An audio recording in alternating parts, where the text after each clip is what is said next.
Cable Bahamas has always been considered the innovator. People can have confidence in Cable Bahamas as a mobile operator because of our past history. We've proven to the Bahamian community that we are in fact able to manage additional services as a telecommunications company. Customers expect the best from Cable Bahamas. The technology that we bring is revolutionary technology because we know that the Bahamian public, they deserve it, and Cable Bahamas is here to bring it to them. We are ready. Turn us on. Digicel drops out of the race for the second mobile license. Which parliamentarians voted no to a Rubis fuel leak investigation? The data commissioner's stern warning over unauthorized leaks. Plus, Team Bahamas aiming for gold at the IAAF World Relays. We've got those stories and more coming up tonight. I'm Dana Smith, and NV12 starts right now.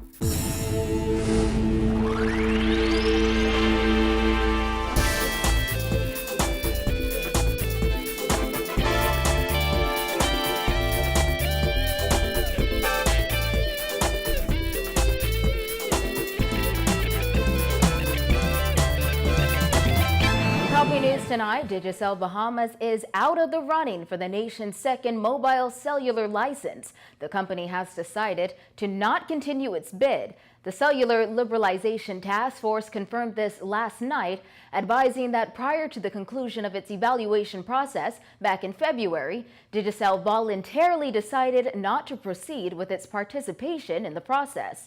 Our Kyle Joaquin spoke with BCPOU President Bernard Evans today, who said he is very pleased with Digicel's decision.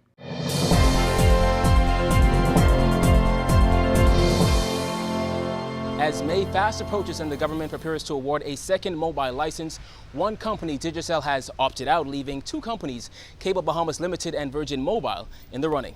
No word on why Digicel made that decision, but Digicel Vice President of Business Development Frank O'Carroll told Guardian Business back in February that the small size of the Bahamian market meant the company would not seek a possible third license when offered by government. But they were always considered a front-runner in the bid process underway. Digicel's absence now leaves Cable Bahamas Limited and Virgin Mobile in the race. The Cellular Liberation Task Force says it will now move on to the next phase of the selection process, a spectrum auction which is now scheduled for May. Following that, they say a successful applicant will be chosen and the relevant license will be awarded.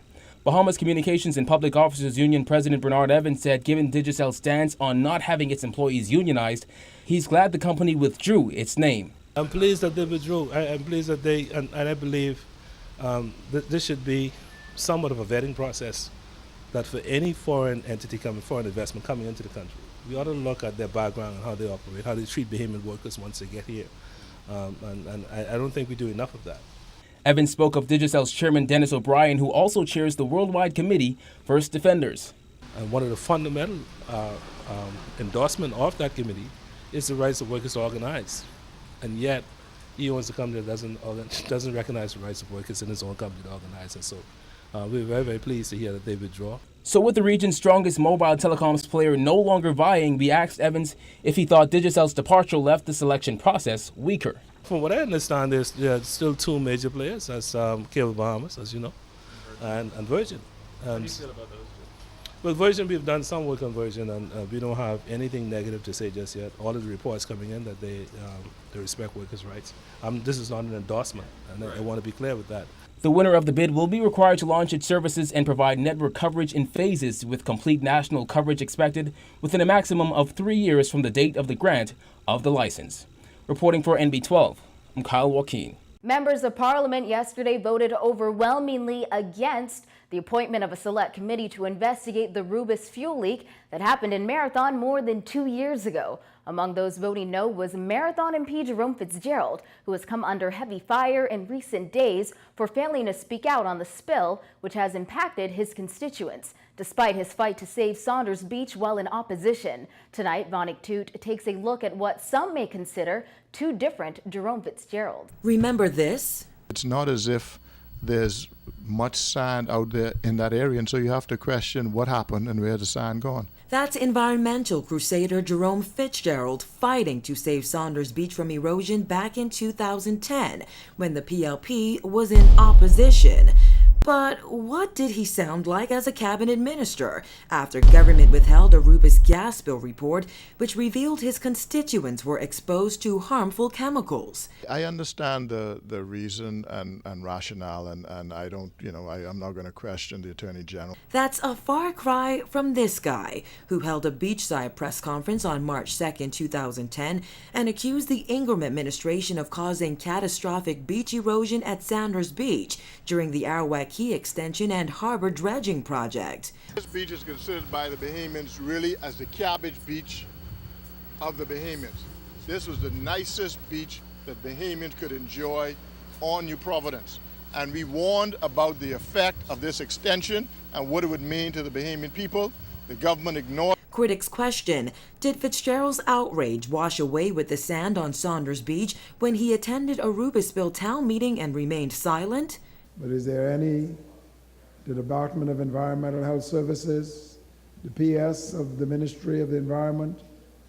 We can retrieve the Minister of the Environment. There's the representative for the Marathon constituency. From my point of view, I felt satisfied that the public officials were doing what they wanted, what needed to be done. When asked why he was such a big environmental advocate in opposition, but has never raised the fuel spill matter in Parliament, Fitzgerald said this. I would have been fired. Okay. On the spot. There's no way that I can discuss what happens in cabinet, particularly if direction is taken, and direction was for the rest of the Attorney General's office. However, Fort Charlotte MP Dr. Andre Rollins wasn't buying it and slammed Fitzgerald's failure to act in his constituents' best interest in this matter.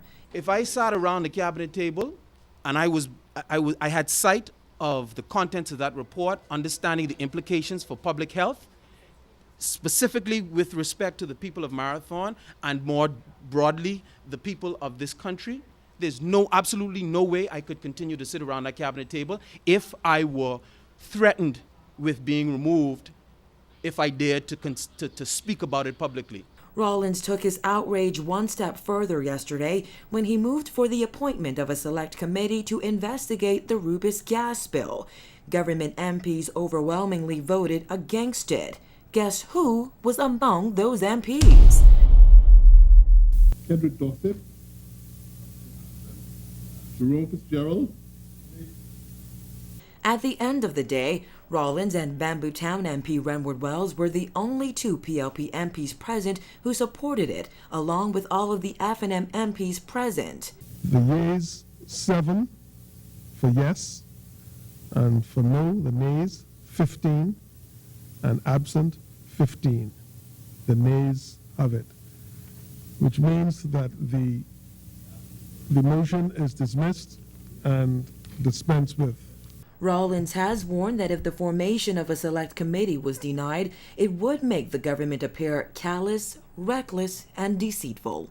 Reporting for NB12, I'm Vorning Toot. Well, leader of the Democratic National Alliance, Granville McCartney, says after the government's failure to protect Marathon residents from obvious health hazards as a result of the leak, the Christie administration has added insult to injury by quashing calls for a parliamentary investigation into the facts and circumstances surrounding the spill. He also pointed out not only was the Prime Minister absent, but only 2 members of the PLP voted in favor of the investigation on Wednesday night. We have a situation where our environmental concerns have been questioned, and the government has decided to take a stance of not being open.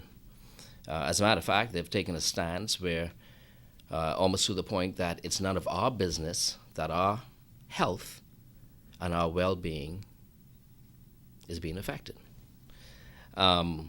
We've heard nothing from the Prime Minister on this, and the Member of Parliament for that particular area stipulated recently that had he disclosed the content of the report of the gas leak, he would have been fired. Well, that begs the question, who told him that he would have been fired? McCartney said the Freedom of Information Act is needed in the Bahamas and government officials must be made accountable to the electorate. They're hiding things, obviously. Let's be real and let's get to the point. Any reasonable government would have implemented the Freedom of Information Act a long time ago. This government said about 1.5 years, 2 years ago that they would need 2 years to adjust the amendments to the Freedom of Information Bill that's before the House of Assembly. Well, they had 2 years prior to that because they argued this bill before the last election.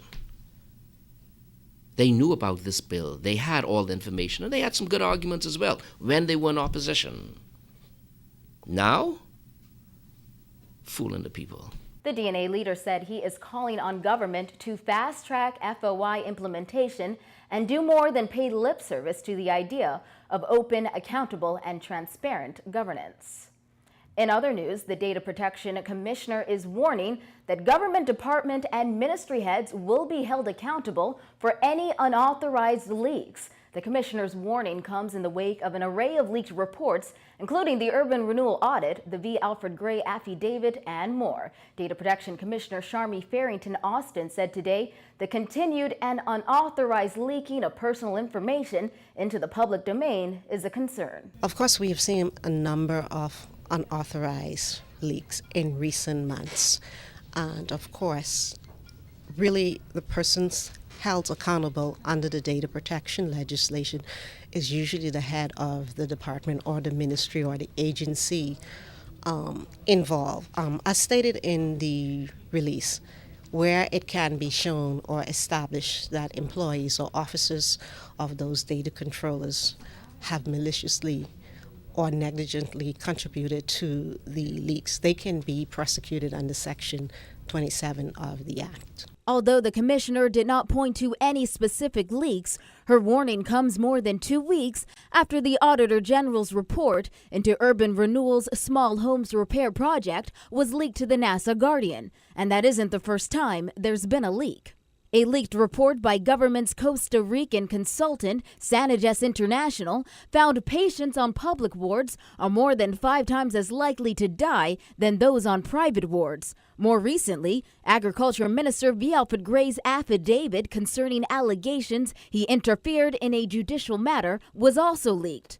Last year, documents obtained by the NASA Guardian showed current Governor General Dame Marguerite Pinling owed more than $300,000 in back taxes. Also last year, a Public Hospitals Authority audit alleged $10 million worth of drugs at the Princess Margaret Hospital were unaccounted for at the end of 2013. And who could forget that 2013 report detailing the alleged abuse of Cuban detainees at the Carmichael Road Detention Center, and that 2012 leaked report on the National Insurance Board. Farrington Austin stressed it's only when personal information is leaked as a result of a data breach that the Office of the Data Protection Commissioner will investigate the matter. I always make this public that this Data Protection Commission is one that reads the Nassau Guardian every morning, the Tribune every morning. For the most part, listen to news.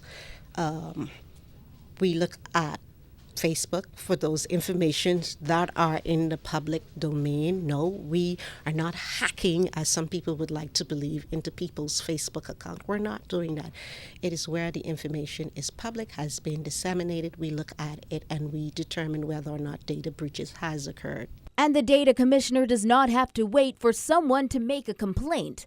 Farrington Austin explained her office can take the initiative and independently commence a probe. There's very broad scope of investigative powers given to the Data Protection Commissioner. So the commissioner doesn't necessarily have to wait for a complainant to come in.